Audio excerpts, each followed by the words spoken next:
जोहार दोस्तों, आप सभी को फिर से एक बार जोहार एग्जाम में स्वागत है।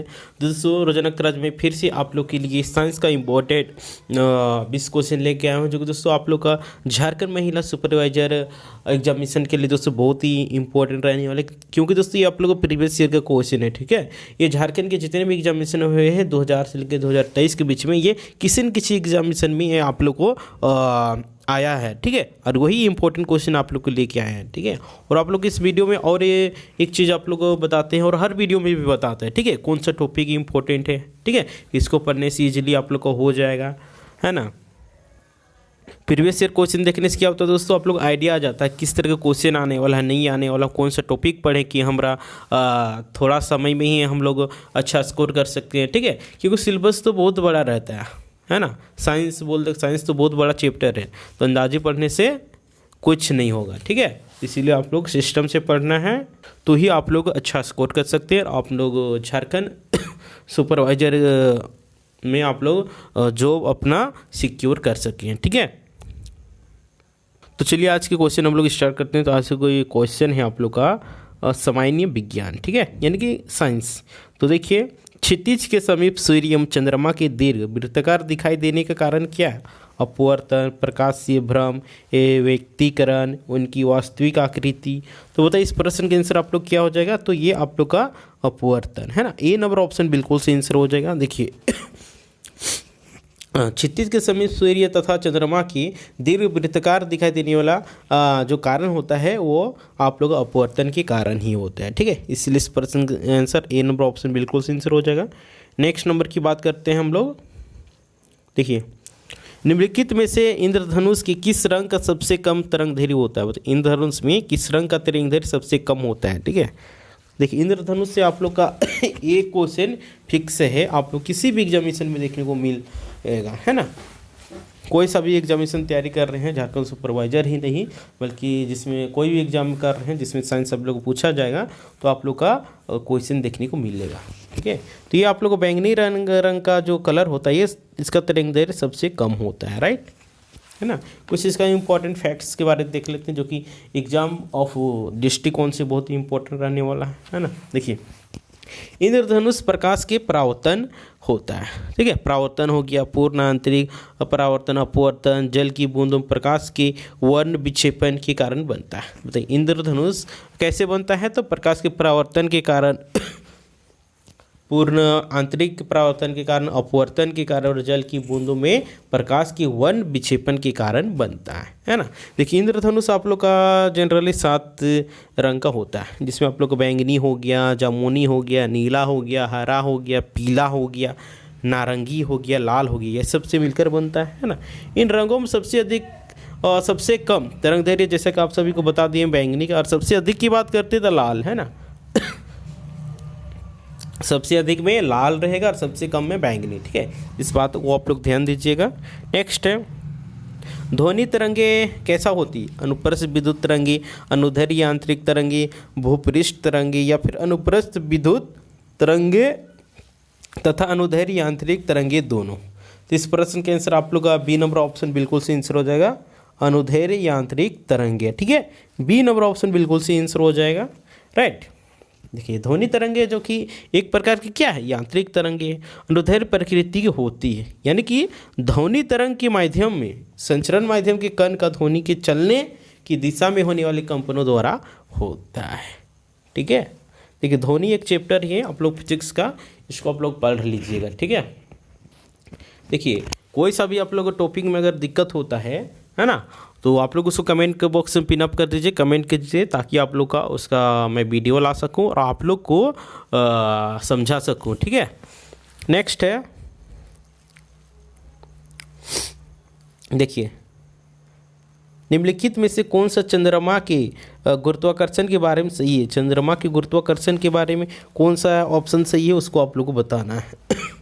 बताइए। तो इस प्रश्न के आंसर तो देखिए आप लोग टिक लगा दीजिएगा। ये नंबर क्या है कि चंद्रमा का गुरुत्वाकर्षण पृथ्वी के गुरुत्वाकर्षण का 1/6 भाग होता है ना।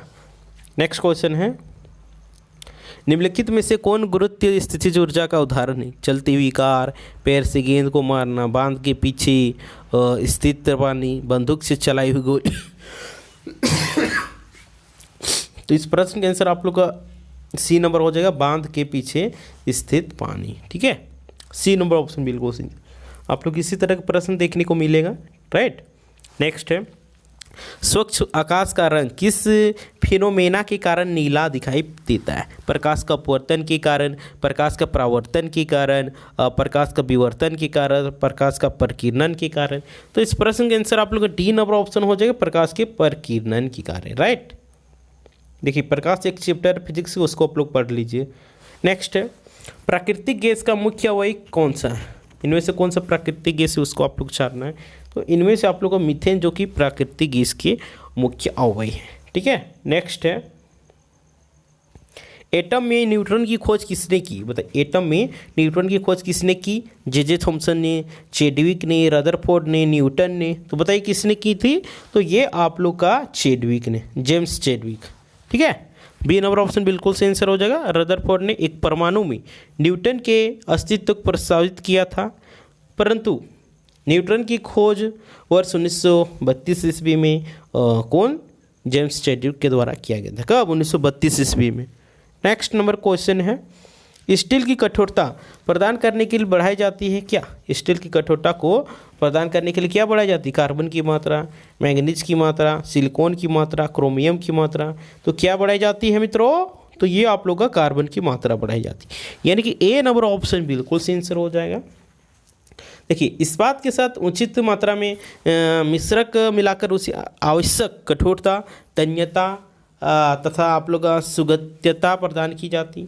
लोहे में जितना अधिक कार्बन मिलाते हैं इस्पात उतना ही कठोर बनता है।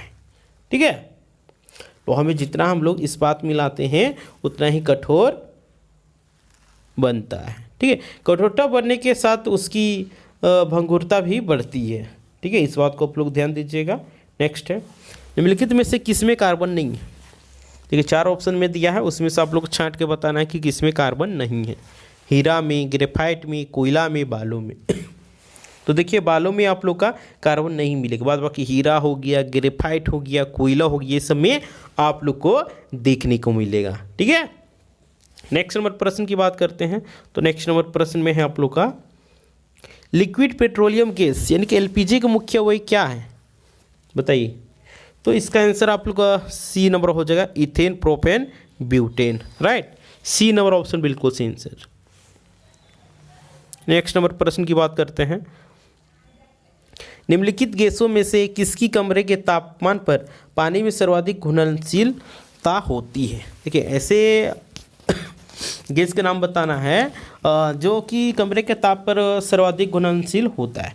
नाइट्रोजन हो गया, नाइट्रस ऑक्साइड हो गया, अमोनिया हो गया, कार्बन डाइऑक्साइड हो गया। तो इस प्रश्न का आंसर आप लोग का अमोनिया हो जाएगा। ठीक है, सी नंबर ऑप्शन बिल्कुल सही आंसर। देखिए अमोनिया जल में बहुत ही अधिक घुलनशील गैस है ना। देखिए 100 मिलीमीटर जल में 25 डिग्री सेल्सियस ताप पर लगभग 30 ग्राम तक अमोनिया घुल सकती है। ठीक है, अमोनिया का सूत्र होता है NH3। ठीक है, पानी में अमोनिया का विलयन अमोनियम हाइड्रोक्साइड द्वारा होता है। ठीक है, नेक्स्ट नंबर प्रश्न की बात करते हैं।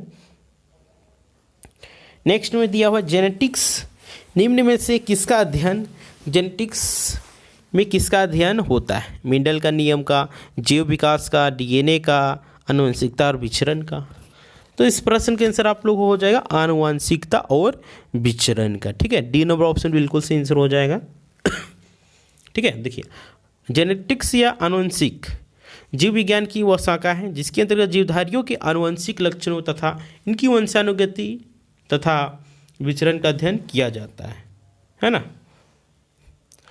नेक्स्ट नंबर प्रश्न की बात करते हैं, यानी कि प्लेग। देखिए यहाँ पे आप लोग इस तरह प्रश्न देखने को मिलेगा। ठीक है, प्लेग से क्या प्रभावित होता है, फाइलेरियस क्या प्रभावित होता है, बेरीबेरी से क्या प्रभावित होता है, टाइफाइड किसके कारण होता है ना। तो आप लोग इस तरह का देखिए कूट दिया हुआ, कूट आप लोग को छाड़ना है। तो आप लोग का इस प्रश्न के आंसर हम बता दे रहे हैं, डी नंबर हो जाएगा। ठीक है, डी नंबर ऑप्शन हो जाने वाला है। तो आप लोग यहाँ मिनाल कर लीजिए।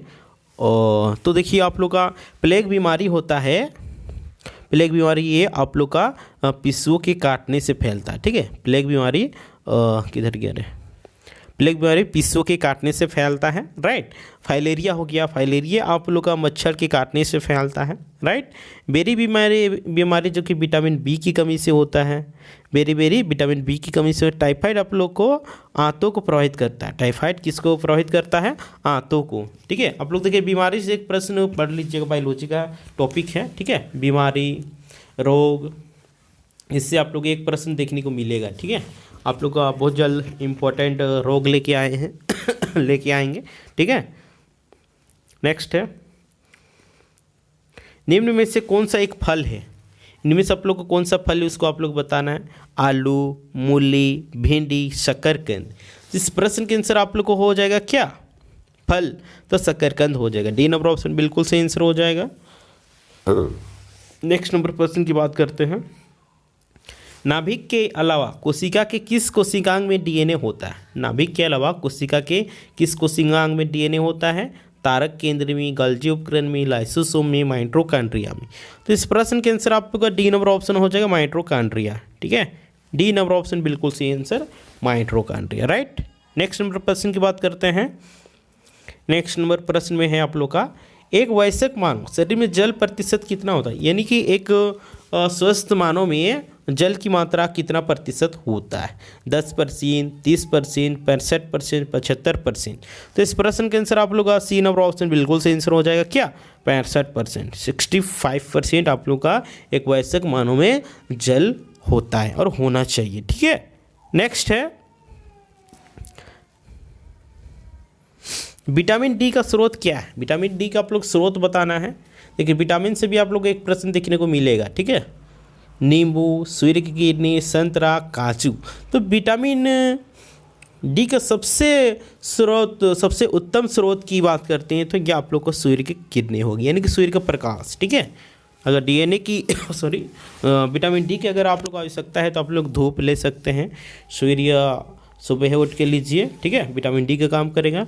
विटामिन डी का सूर्य, जैसा कि आप सभी को बताएं, सूर्य की किरणें। वास्तव में सूर्य की किरणों के द्वारा विटामिन डी का निर्माण हमारी त्वचा कोशिकाओं द्वारा होता है, जो कि यहाँ से निर्मित होकर आप लोग को रुधिर में चला जाता है, राइट। कहाँ जाता है? रुधिर में चला जाता है। नेक्स्ट है, अन्य पशुओं के मांस की तुलना में मछली का उपभोग स्वास्थ्यकर माना जाता है, क्योंकि मछली में क्या होता है? बहुअसंतृप्त वसा अम्ल, संतृप्त वसा अम्ल, अत्यावश्यक विटामिन, अधिक कार्बोहाइड्रेट और प्रोटीन। तो पता इस प्रश्न का आंसर क्या होगा? तो इसमें बहुअसंतृप्त वसा अम्ल होता है, यानी कि ये नंबर ऑप्शन बिल्कुल सही आंसर हो जाएगा। नेक्स्ट है, मानव के मस्तिष्क में स्मरण क्षमता कहाँ होती? मेडियोला में, सेरिब्रम में, ब्रेन केविटी में, सेरिबेलम में। तो इस प्रश्न के आंसर आप लोग को बी नंबर ऑप्शन हो जाएगा, सेरिब्रम में, ठीक है। बी नंबर ऑप्शन बिल्कुल सही आंसर हो जाएगा। देखिए सेरिब्रम जो कि मस्तिष्क का सबसे बड़ा भाग है। देखिए बहुत ही बार एग्जामिनेशन में ये प्रश्न पूछा गया, ठीक है। सेरिब्रम मस्तिष्क का कैसा भाग है? तो सबसे बड़ा भाग होता है। तो अच्छा, ऐच्छिक क्रियाओं जैसे कि आप लोग स्मरण हो गया, क्षमता आदि का नियंत्रण इसी से ही होता है, ठीक है। तो आज का प्रश्न यहाँ पे समाप्त होता है। तो उम्मीद करते हैं कि सेशन आप लोग को पसंद लग रहा हो तो लाइक करिए और वीडियो को ज़्यादा से ज़्यादा शेयर करिए और कमेंट करके बताएं कि आप लोग को कैसा लगा, ठीक है। अपना फीडबैक दीजिए ताकि वीडियो को मैं अच्छी तरह से आप लोग एक्सप्लेन करके बता सकता हूँ, ठीक है, ताकि आप लोग को एग्जामिनेशन में फ़ायदा हो सके, ठीक है। फिर मिलते हैं।